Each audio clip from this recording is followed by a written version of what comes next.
All right, good evening, everybody, and welcome back for another one of our member interviews or member journey shares. And it gives me great pleasure tonight to welcome Mr. Sean McGrath from Sydney. Welcome, Sean. G'day, Charlie. Happy to be here. Nice one, man. Nice one. Thanks for making some time for me today. You've been someone.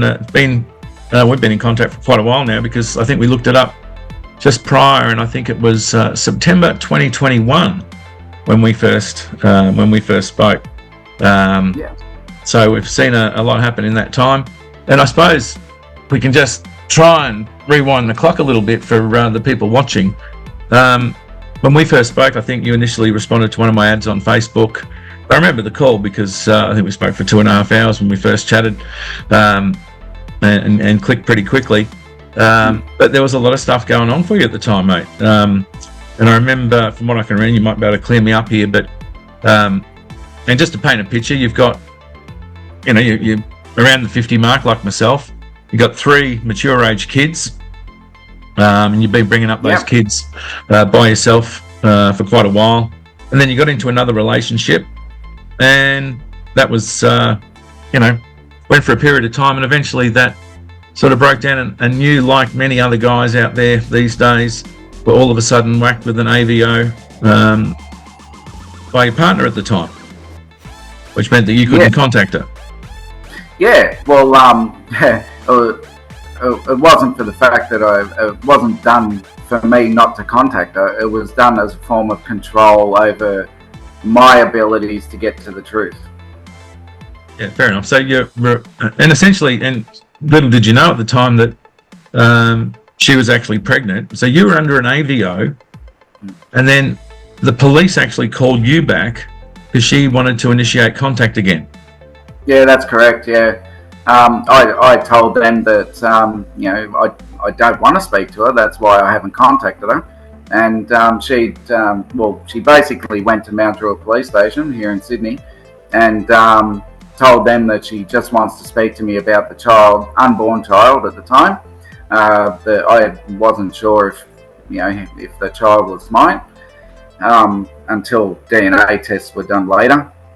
When he was about 8 months old, and I was basically emotionally coerced into having contact with her in relation to the unborn child, which I questioned that just out of logic.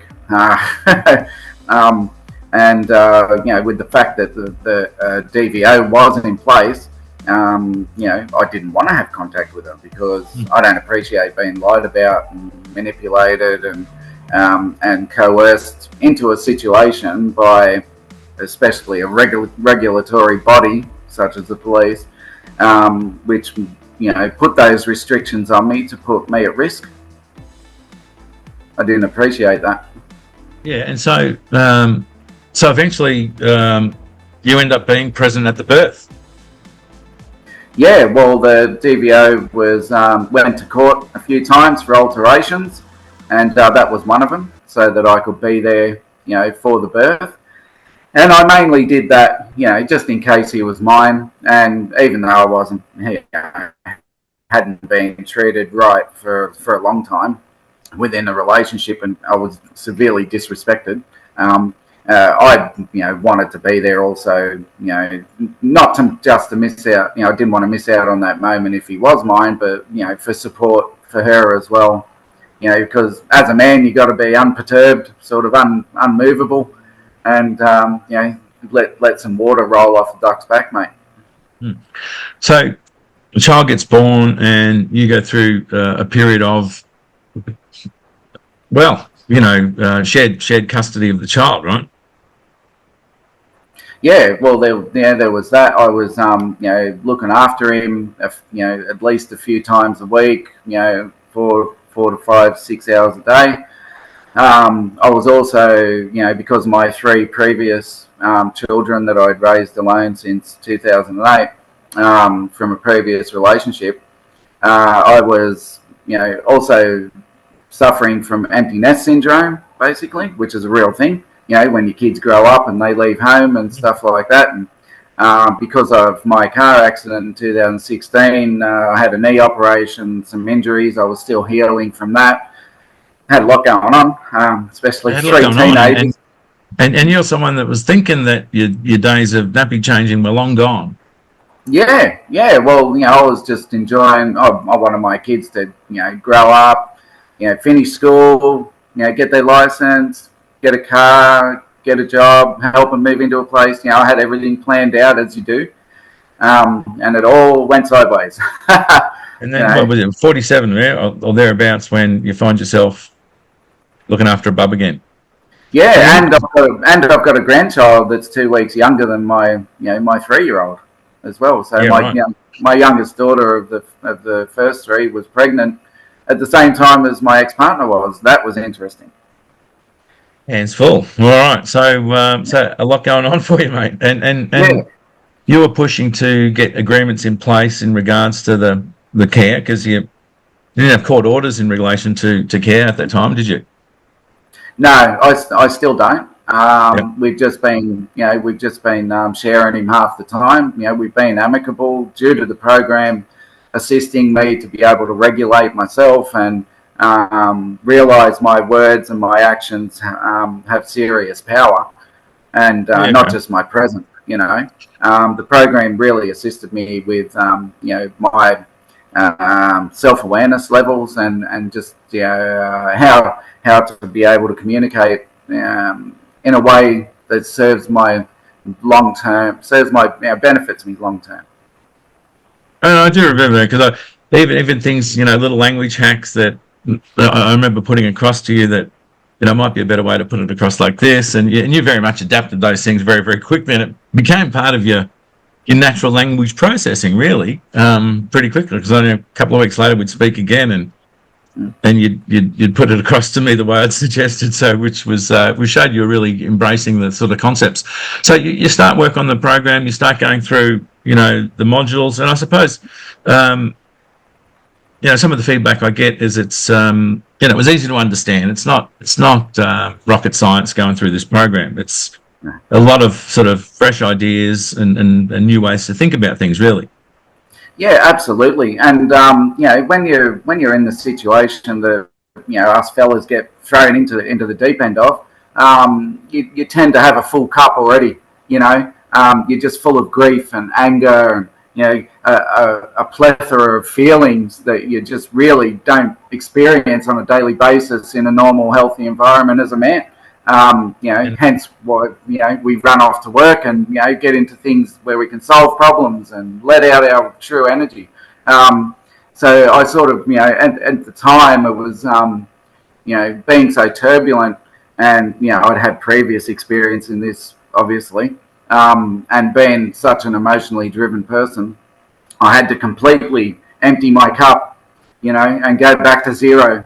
And just not to the point where I don't know myself, but where I go back to the foundation of who I am and where my weaknesses truly lie, and turn my weaknesses into strengths, using the program. Yeah, and I think that's a big part of it. I mean, very much a big section, for example, in Module 2 is all about state control, and bringing in the concept of rapport with people, which I think puts a different angle on communication, I think, for a lot of people when they go through that. But yeah, it is a time for reflection, and I think the other thing which was prevalent with yourself as well, is to take the time to go back and think about some of those things that have happened, and reframe and take better meaning from the stuff that you might have habitually classified as bad, and seeing how some of those things that were bad could actually be beneficial for you. Yeah, well, learning to create opportunity from adversity is the story of every billionaire, basically, who wasn't silver spooned.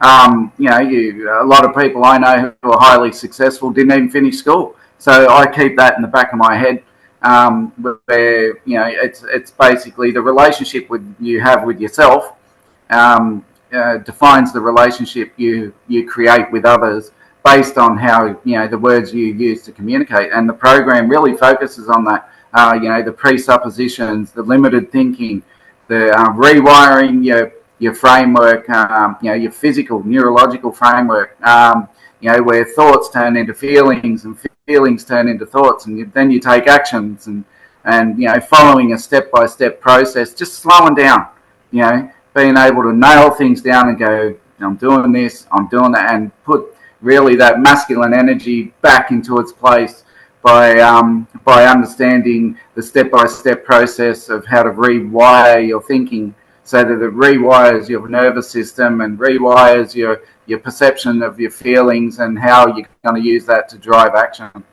And can you remember, Sean, any real moments where any realizations or striking realizations that you had? Because I know I was speaking with other guys, and it's often different places within the program, or so any realizations that stand out for you? Well, the first realization is that basically what you feel and what you think is only limited by your ability to understand that you can change that, right?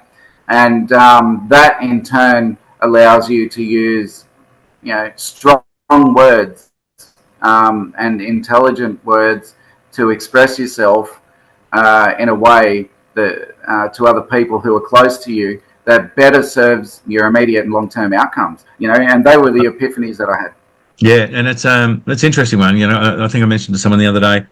I think when I was going through school, very much a C grade English student. But for me, and I think I mentioned this to you before as well. But going through this, and certainly for me putting it together, language becomes so much a more interesting topic when you start to pay attention on the words that you're using and the effect that they have on people.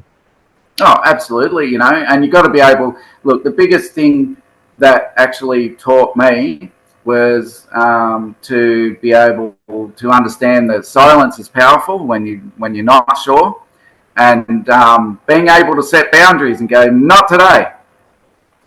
Fair enough. And I think it's one of the I think a lot of guys often get themselves into trouble because they don't know when to shut the fuck up. Yeah, absolutely. Yeah. Okay. Yeah.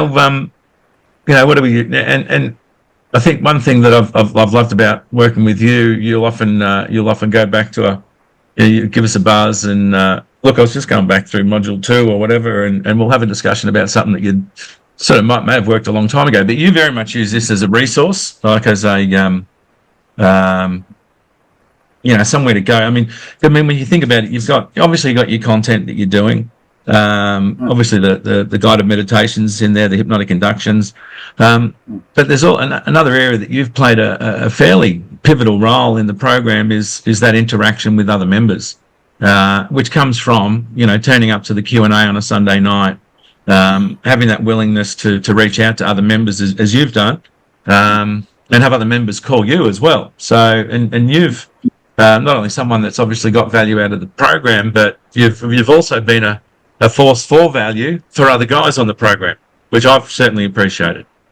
Yeah, well, thank you very much for acknowledging that. I highly appreciate that. Look, I believe that latently there's good in people, and the way you communicate with people allows an opportunity for people to explore that side of themselves more, instead of being on the defensive and having walls and trying to stop themselves getting hurt, and empowering other people basically over themselves. So trying to get men to actually, it's okay to be a man, it's okay to be strong, it's okay to be silent, it's okay to keep things to yourself, it's okay to express yourself, but understand that your words have power, and your intent has power, and self-confidence is always there, it never leaves you, it's just hidden. I speak in the program often about flexibility, in being able to build rapport with other people, but also flexibility in your thinking and your ability to control self. What areas do you think you really developed your flexibility? Oh, okay. I've developed my flexibility in basically all areas that are important, when it comes to my internal dialogue, how I speak to myself, and how I communicate my needs and requirements and boundaries to other people. Yep, nice. And so I suppose we're coming up to it's June 2024, and September will be 3 years. And as I said, you use it very much as a resource as well. And so thinking back now, so tell us where you're at now, mate. It's 2024.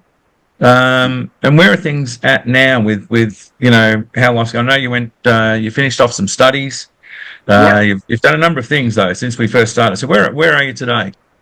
Right. Well, basically, like I said, I'd moved everyone out of my house, and basically couch surfed, make sure my kids are all okay, and that I was safe. I ended up staying with family for a little bit, getting those studies done that you were talking about, and actually studying and researching relationships and narcissistic behaviour, which we're all, to some degree, a bit of a victim of. Whether we're the perpetrators or not is a different story. But I moved my interests and understandings into the relationship, aspect of life, so that I could understand myself better, and in turn understand other people, which led to me starting my little Instigate Relationships company, and which I do a lot of free work with, with some of the other members and people all around the world as well. So I went from being homeless and staying with family and having a little baby and being homeless with a baby as well, that I still had to have half the time. Okay, checking in on my 3 kids and my 2 grandkids. And those were dark days, mate. You had your foot problem as well.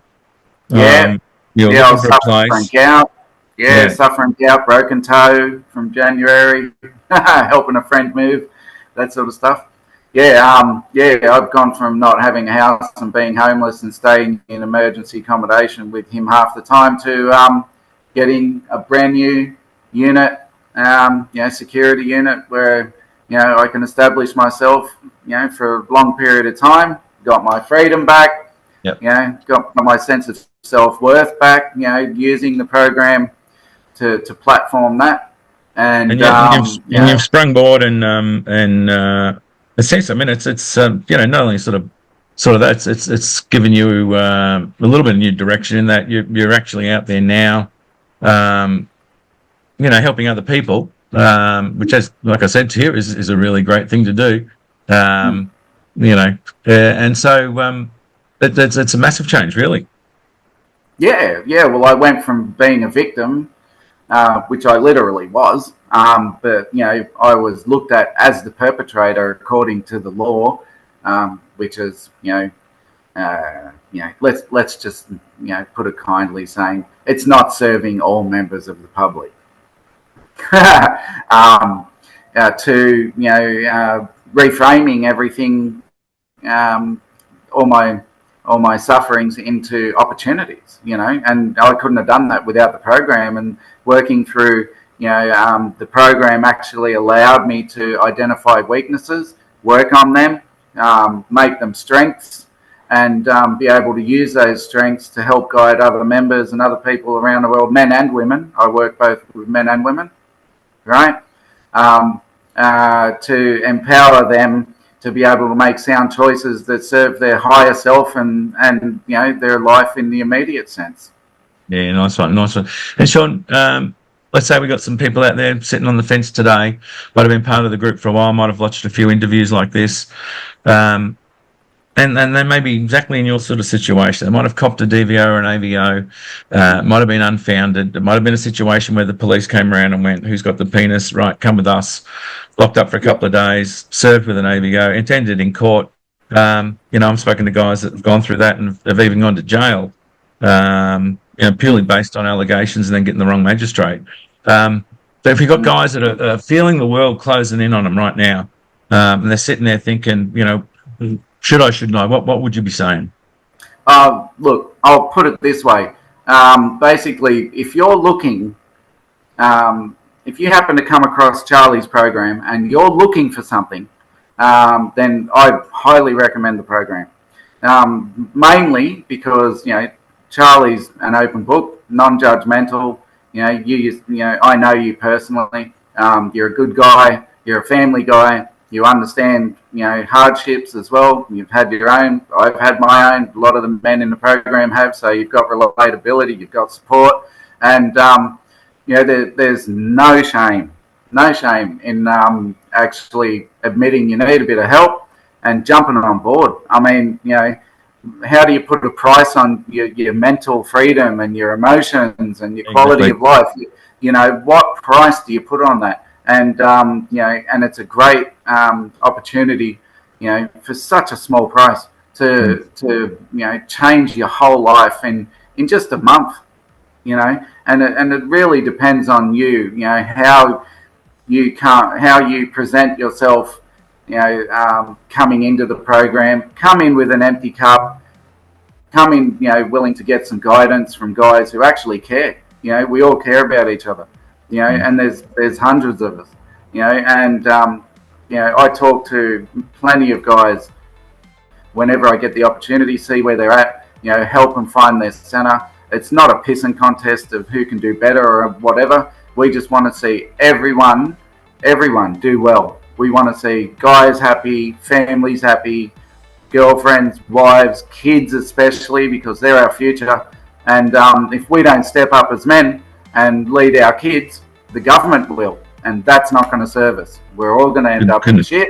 Couldn't have put it better myself, mate. Mate, absolutely. I really appreciate you coming in this morning and sharing a bit of your experience and what it's done for you, and trying to help some of those guys that might be dealing with some of the same challenges at the moment to have that strength to step forward, put their hand out and say, can I have a bit of help, because the help's there.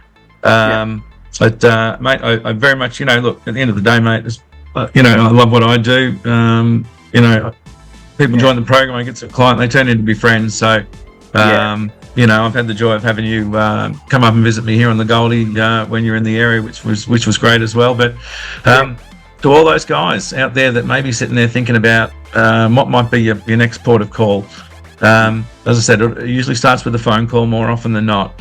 So, have that courage, guys, to step forward, engage in a chat. Like nothing's, if you can find some value in the chat, we can take it to the next step. But the solution starts with taking action. So do yourselves a favor, look out for that Calendly link that I'll put up at the end of this clip, and hopefully we'll have book yourself a call, and let's try and find a time to catch up and see if we can turn that ship around. All right, thanks again, Sean. Appreciate your time this morning, and hopefully hear from you soon. That's okay. Yeah, no worries. I just wanted to add something quickly, if that's okay, Charlie. Yeah. I just wanted to say to the men out there, look, whatever you're going through, it's going to be okay, right? But it'll be even better when you take action. And all you have to do is speak to me or Charlie or someone else, if you know someone else who's in the program, and open that door. Step through it and grab it by the balls, because the only person who's ever going to change anything is you. And you got to start off by being accountable somewhere, because no one will ever do or say anything to you that you don't in some way invite them to do. So invite something good in. That's what I'm saying. Invite something good in. Step forward. Good advice. Excellent. Thanks again, mate. Cheers, mate. Probably speak to you later tonight in the Q&A. Yeah, definitely. Okay, mate. Take care. Bye. Cheers, buddy. Bye.